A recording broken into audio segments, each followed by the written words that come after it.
ان الحمد للہ نحمده ونستعینه ونستغفره ونعوذ باللہ من شرور انفسنا ومن سیئات اعمالنا من يهده الله فلا مضل له ومن يضلله فلا هادي له واشهد ان لا اله الا الله وحده لا شريك له واشهد ان محمدا عبده ورسوله اما بعد فان خير الحديث كتاب الله وخير الهدي هدي محمد صلى الله عليه وسلم وشر الامور محدثاتها وكل محدثة بدعة وكل بدعة ضلالة وكل ضلالة في النار۔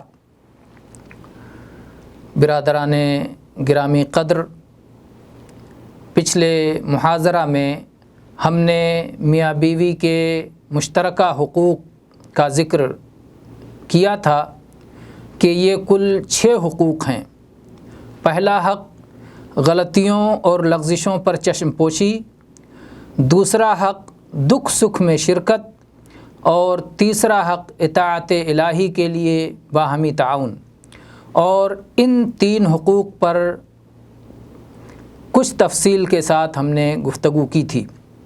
باقی رہے 3 حقوق: رازوں کی حفاظت، ایک دوسرے کے لیے زیب و زینت، اور جنسی حقوق کی ادائیگی۔ ان تینوں حقوق پر ہم آج کے اس محاضرے میں گفتگو کریں گے۔ جہاں تک رازوں کی حفاظت کا معاملہ ہے تو یہ میاں بیوی دونوں کی ذمہ داری ہے۔ لوگوں کے درمیان نہ ہی شوہر بیوی کی برائی کرے، نہ ہی اس کا کوئی راز فاش کرے، اور نہ ہی اس کا کوئی مخفی عیب ظاہر کرے۔ اور یہی فرض بیوی پر بھی ہے کہ وہ شوہر کی برائی کہیں اور نہ کرے، شوہر کی برائی میں اپنی زبان نہ کھولے، اور اس کے سربستہ رازوں کی حفاظت کرے۔ چنانچہ اللہ تعالیٰ نے نیک بیویوں کی ایک صفت یہ بتائی ہے کہ وہ شوہر کی غیر موجودگی میں حفاظت کرنے والی ہوتی ہیں۔ قرآن پاک میں اللہ تعالیٰ نے فرمایا فَالصَّالِحَاتُ قَانِتَاتٌ حَافِظَاتٌ لِلْغَيْبِ بِمَا حَفِظَ اللَّهُ، سورہ نساء آیت نمبر 34۔ نیک عورتیں وہ ہیں جو فرما بردار اور شوہر کی عدم موجودگی میں اللہ کی حفاظت میں مال اور آبرو کی حفاظت کرنے والی ہیں۔ تو شوہر کے مال کی بھی حفاظت کرتی ہیں اور شوہر کے عزت و آبرو کی بھی حفاظت کرتی ہیں۔ حفاظت کے معاملے میں بیوی کی ذمہ داریاں بہت اہم ہیں اور نہایت نازک بھی ہیں۔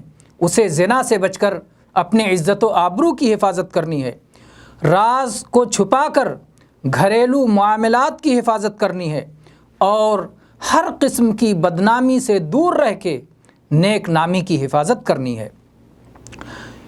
اس معاملے میں یہ بات یاد رہے کہ سب سے اہم راز میاں بیوی کے درمیان وہ ہے جو جنسی تعلقات سے جڑا ہوا ہے، جس کے نتیجے میں بچے کی ولادت ہوتی ہے۔ اس کا افشا قطعی طور پر حرام ہے۔ چنانچہ صحیح مسلم میں 1437 نمبر پر نبی کریم صلی اللہ علیہ وسلم کی یہ حدیث ہے۔ آپ نے فرمایا کہ قیامت کے دن اللہ کے یہاں سب سے بدتر درجے کا شخص وہ ہوگا جو اپنی عورت سے ملاپ کرے اور عورت اس سے ملاپ کرے، پھر وہ جا کر کے لوگوں میں اپنے بیوی کے راز کو پھیلائے۔ راز کو پھیلانے کا مفہوم یہ ہے کہ دوستوں میں مزے لے کر کے بیان کرے۔ ظاہر ہے کہ بند کمرے میں جو کچھ ہوا، جب ایک شخص زبانی طور پر اسے کہیں بیان کرتا ہے تو گویا لوگ اپنے چشم تصور سے دیکھتے ہیں، اور گویا ان کے سامنے وہ ہو رہا ہے، وہ تصور کرتے ہیں ایسا ہوا ہوگا، ایسا ہوگا، اس کی بات سنتے ہیں، اور گویا ان کے سامنے ان کے ذہن و دماغ میں ریل چلتی رہتی ہے۔ تو اب کوئی راز نہیں رہا، یہ گویا سرے راہ لبے سڑک وہ کر رہا ہے اور لوگ دیکھ رہے ہیں۔ اس سلسلے میں ایک اور حدیث آپ دیکھ لیں جو اسماء بنت یزید رضی اللہ عنہا روایت کرتی ہیں کہ ایک بار وہ رسول اللہ